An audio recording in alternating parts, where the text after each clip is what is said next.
마태복음 16장 5절에서 12절까지 말씀입니다. 준비되셨으면 한 절씩 우리 교독하겠습니다. 제자들이 건너편으로 갈새 떡 가져가기를 잊었더니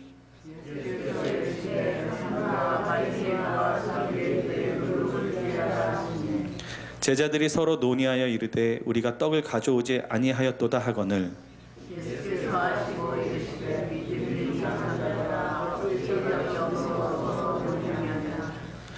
너희가 아직도 깨닫지 못하느냐? 떡 5개로 5,000명을 먹이고 주운 것이 몇 바구니며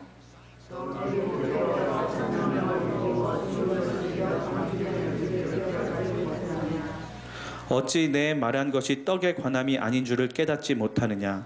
오직 바리새인과 사두개인들의 누룩을 주의하라 하시니 그제서야 제자들이 떡의 누룩이 아니요 바리새인과 사두개인들의 교훈을 삼가라고 말씀하신 줄을 깨달으니라. 아멘.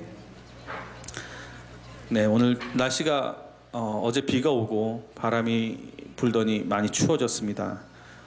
이렇게 움츠리지 마시고 이렇게 좀 자세도 피고 마음도 피고 주님의 말씀을 같이 들었으면 합니다. 오늘은 간단한 질문과 함께 말씀을 시작하고자 합니다. 여러분은 왜 많은 회사들이 비싼 비용을 지불하면서도 유명하고 또 예쁜 또는 아주 잘생긴 광고 모델을 사용하는지 아십니까?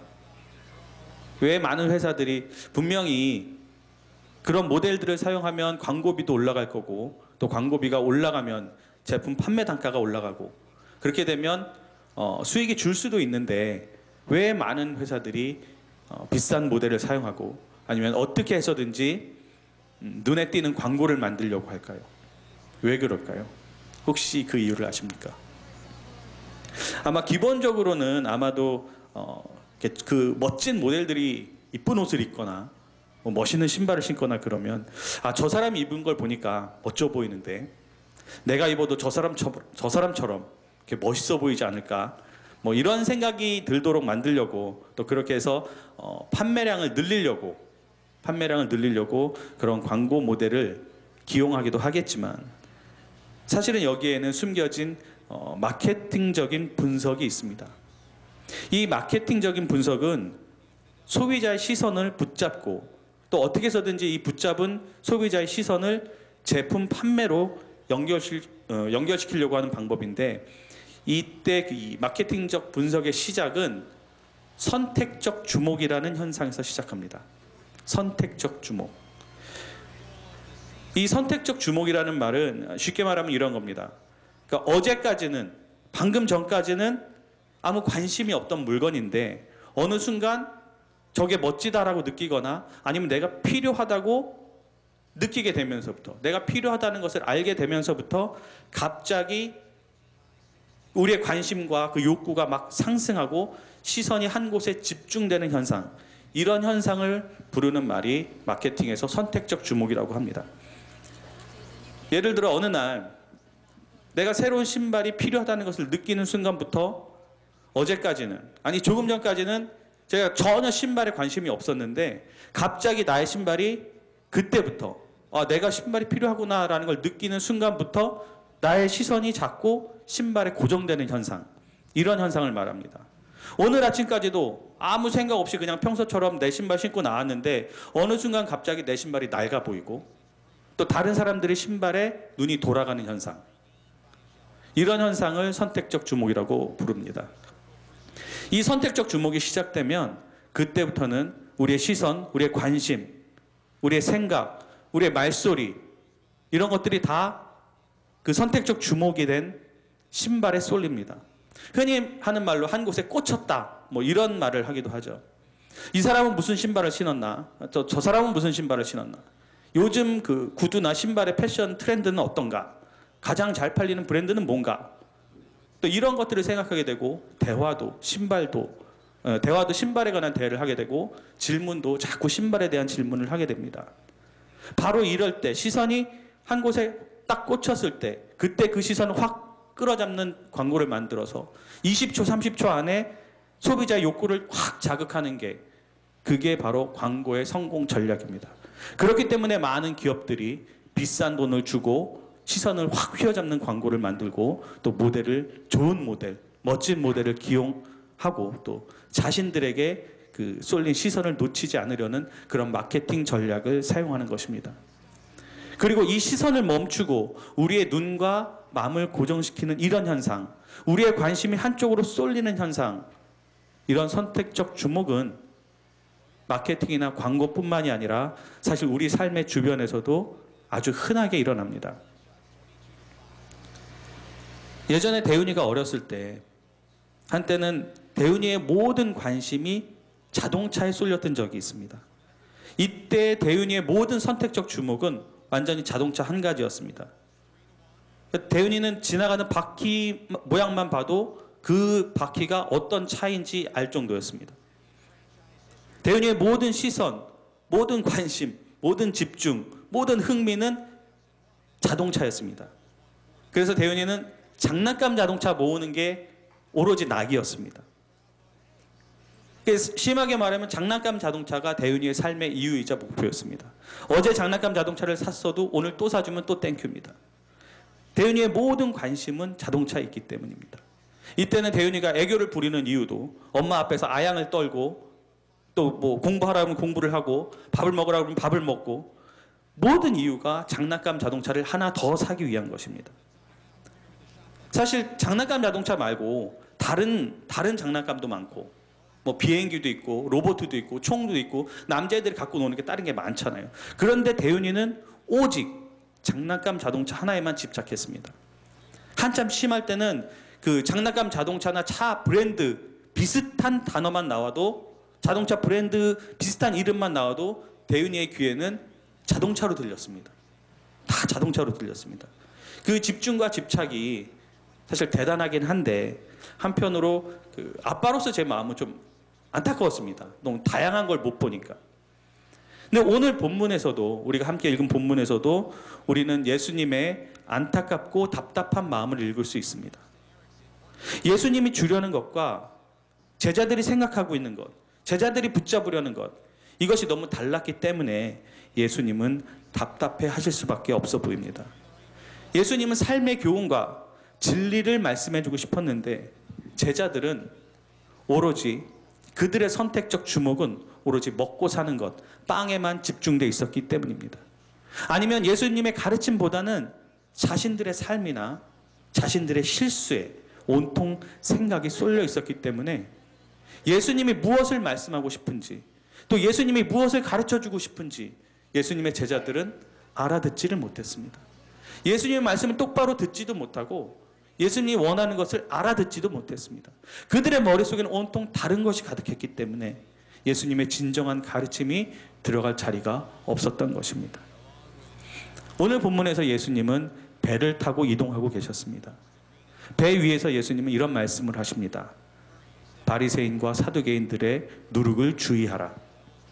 그 이유는 예수님을 시험하고 예수님에게 죄의 올가미를 씌우려는 그 바리새인과 사두개인들을 닮지 말라는 그 말씀을 하고 싶으셨던 것입니다.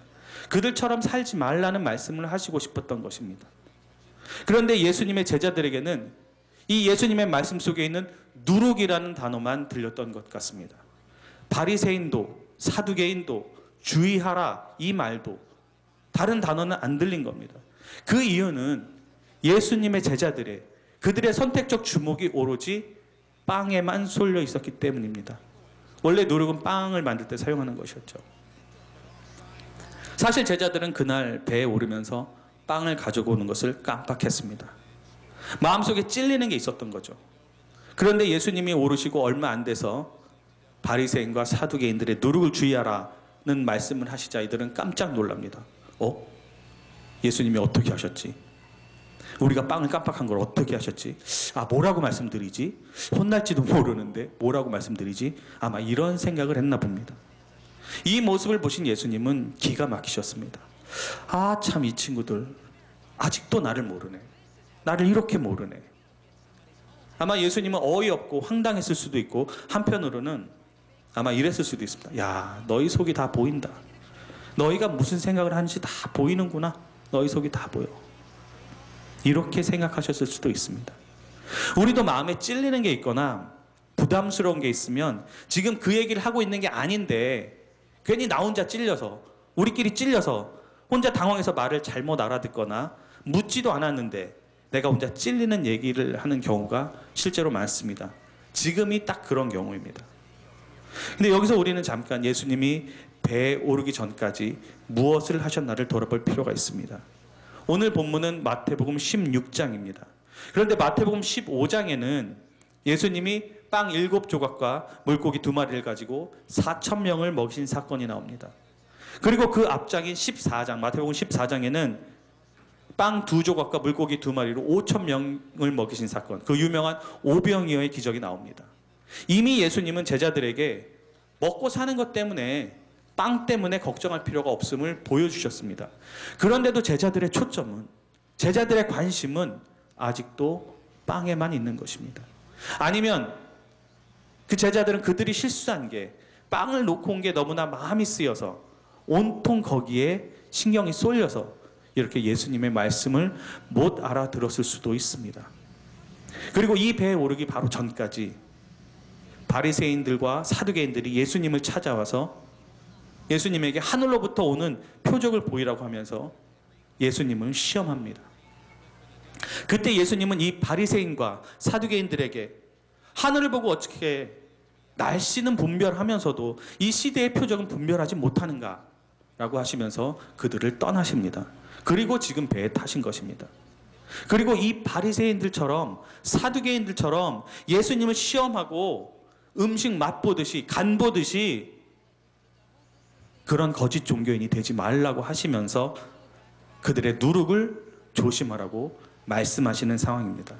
그런데 이런 상황에서 예수님의 제자들은 누룩이라는 그 말만 듣고 예수님이 빵에 대한 말씀을 하고 있다고 생각하는 것입니다. 참 답답한 상황입니다. 마치 두 손이 엇나가는 박수를 치고 있는 것 같습니다. 박수가 손뼉이 맞아야지, 두 손이 맞아야지 소리가 나는데 예수님은 이 말씀을 하고 있는데 제자들은 헛손질을 하고 있는 거죠. 마태복음 16장 8절에서 12절을 한번 읽어보면 오죽하면 예수님이 이렇게 말씀하실까 하는 생각이 들기도 합니다. 다시 한번 마태복음 16장 8절에서 12절 말씀 보시겠습니다. 예수께서 아시고 이르시되 믿음이 작은 자들아 어찌 떡이 없으므로 서로 논의하느냐. 너희가 아직도 깨닫지 못하느냐. 떡 5개로 5,000명을 먹이고 죽은 것이 몇 바구니며 떡 7개로 4,000명을 먹이고 죽은 것이 몇 광줄이었는지 기억하지 못하느냐. 어찌 내 말한 것이 떡에 관함이 아닌 줄을 깨닫지 못하느냐. 오직 바리새인과 사두개인들의 누룩을 주의하라 하시니 그제서야 제자들이 떡의 누룩이 아니요 바리새인과 사두개인들의 교훈을 삼가라고 말씀하신 줄을 깨달으니라 라고 하고 있습니다. 그럼 예수님이 그때 제자들에게 정말로 말씀해주고 싶었던 것은 무엇일까요? 예수님이 제자들에게 바리새인과 사두개인들의 누룩을 주의하라고 말씀하십니다. 여기서 말씀하시는 그 바리새인과 사두개인들의 누룩, 바리새인과 사두개인들의 교훈은 무엇을 조심하라는 말씀일까요? 우리는 이것을 알 필요가 있습니다.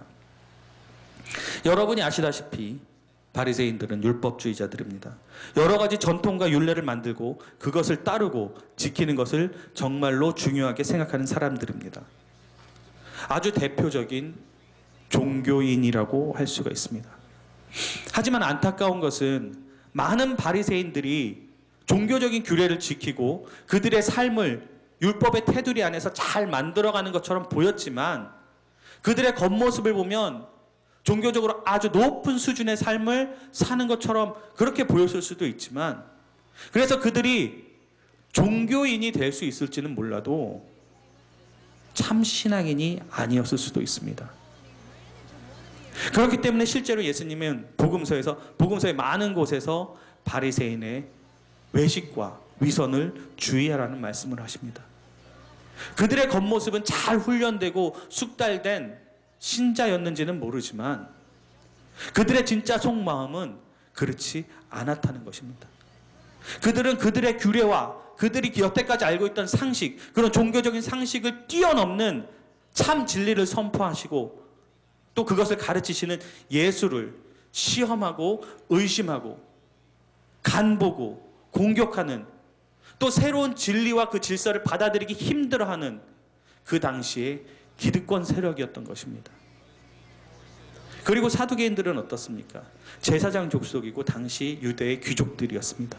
이들은 숫자는 적지만 제사장과 그와 관련된 일을 하면서 종교적인 우월감이 있었던 사람들입니다.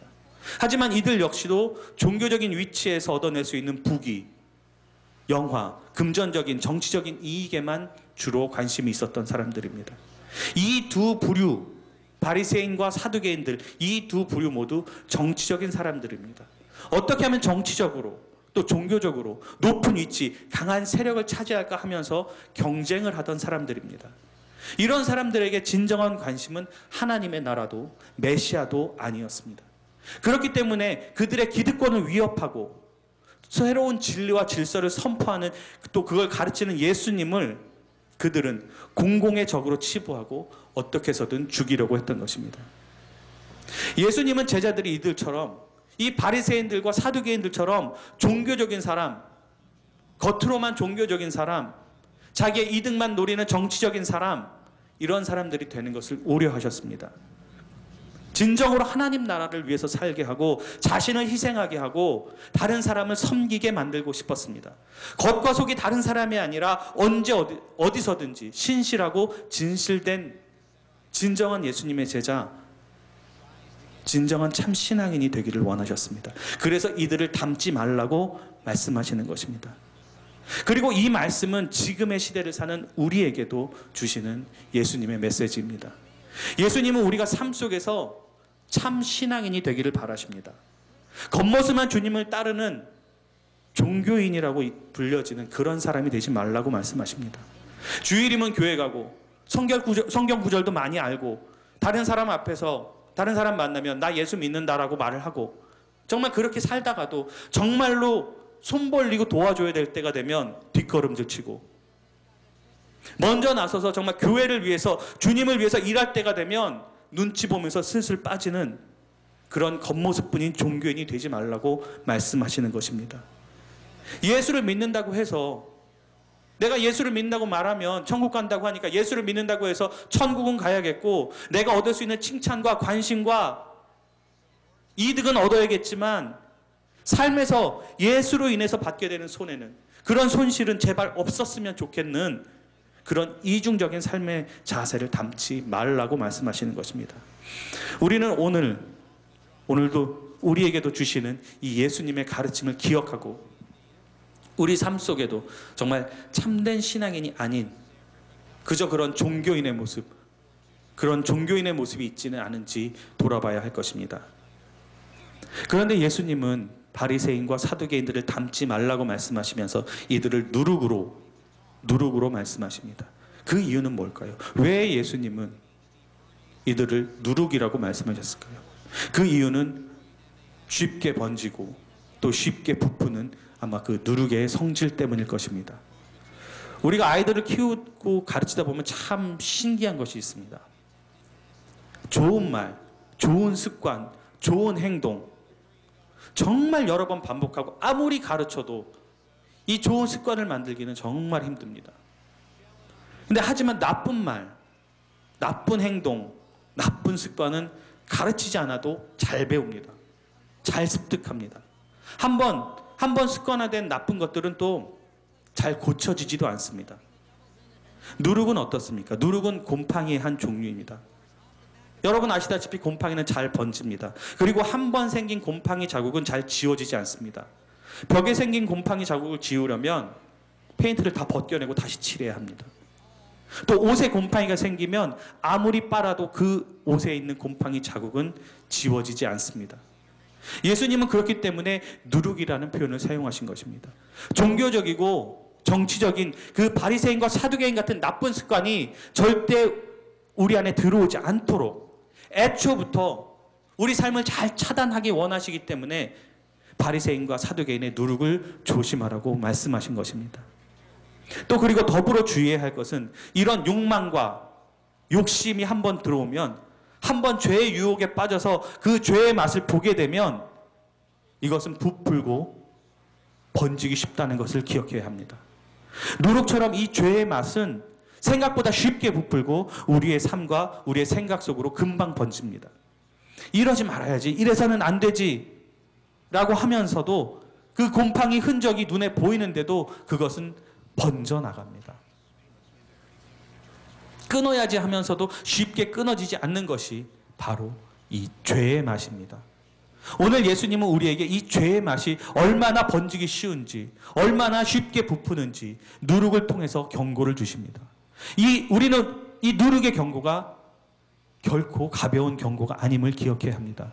누룩처럼 너무나 쉽게 번져버리고 우리가 느끼지도 못하는 사이에 죄의 맛에 길들여지고 마는 그런 삶이 되지 않도록, 그리고 이 경고의 말씀대로 죄의 맛에 빠지지 않도록 우리의 삶을 날마다 돌아보아야 할 것입니다. 이렇게 우리 삶을 죄의 맛으로부터, 세상의 욕심과 유혹으로부터 그렇게 그 누룩이 번지는 것처럼 그런 삶의 욕심들이 번져나가는 것을 막는 길을 또 오늘 본문은 우리에게 알려주고 있습니다. 죄의 맛으로부터, 세상의 욕심과 유혹으로부터 우리를 지키는 방법, 그 방법은 우리의 초점을 예수님의 초점과 맞추는 것입니다. 다시 말해서 우리의 선택적 주목이, 우리의 관심이, 우리의 시선이, 우리의 생각이 예수님의 진정한 가르침, 예수님이 우리에게 정말로 주고 싶었던 것, 우리가 따르기 원했던 그 삶의 모습, 여기에 맞춰져 있어야 한다는 것입니다. 우리의 선택적 주목이 예수님께 맞춰져 있다면, 예수님의 진정한 가르침에 우리의 생각이 거기에 꽂혀 있다면 우리 삶에 들어오는 다른 유혹들, 몰래 번져가듯 다가오는 누룩 같은 그런 곰팡이를 미리 차단할 수 있을 것입니다. 오늘 예수님은 16장 9절에서 이렇게 말씀하십니다. 너희가 아직도 깨닫지 못하느냐? 너희가 아직도 깨닫지 못하느냐? 이 말씀은 바리새인과 사두개인의 누룩을 주의하라 라는 이 예수님의 가르침을, 그 말뜻을 깨닫지 못했음을 탓하는 말처럼 들립니다. 또 다른 한편으로는 내가 예수라는 것을 아직도 깨닫지 못하느냐? 내가 오병이어 칠병이어의 기적을 일으키는 예수란 말이다. 아직도 내가 누군지 모르겠니? 라는 말처럼도 들립니다. 하지만 또 다른 한편으로는 너희가 아직도 깨닫지 못하느냐라는 이 예수님의 이 말씀 속에는 아직도 나의 초점이 뭔지 모르겠니? 라고 하시는 안타까운 예수님의 속마음이 들립니다. 내가 너희에게 말해주고 싶은 것은 빵 얘기, 먹고 사는 얘기, 이 땅에서 먹고 사는 얘기가 아니라 하나님 나라 이야기, 하나님 나라 시민의 이야기, 하나님 나라 시민이, 하나님 나라 사람이, 그 백성이 이 땅에서 어떻게 살아야 하는지에 대한 그런 이야기를 하고 싶은 거란다. 이런 마음이 들려집니다. 여기서 우리는 예수님의 이 말씀, 아직도 깨닫지 못하느냐는 이 말씀이 단순히 야, 내 말을 못 알아듣겠니? 분위기 파악이 이렇게 안 되니? 하는 이 정도의 말씀이 아니라 나에게, 예수에게, 나의 가르침에, 내가 보는 것에, 내가 생각하는 것에 너희들의 초점을 맞추라 라는 말씀임을 알 수 있습니다. 예수님은 우리의 시선이, 우리의 관심이 다른 곳이 아니라 예수님이 바라보시는 곳, 예수님이 알려주고 싶은 세상에 예수님과 같이 우리의 시선도 머물기를 바라시는 것입니다. 예수님은 우리에게 예수님과 같은 곳을 바라보며 우리와 함께 가시기를 원하시는 것입니다. 같은 배를 타고 같은 말을 들으면서도 서로 다른 곳을 바라보고 서로 다르게 이해하는 게 아니라 하나의 공동 운명체가 되어서 주님이 이끄시는 대로 한 곳을 바라보며 그곳을 위해 함께 가기를 원하시는 것입니다. 예수님과 우리가 한 곳을 바라보며 한 마음으로 예수의 참뜻을 이해하기를 원하시는 것입니다.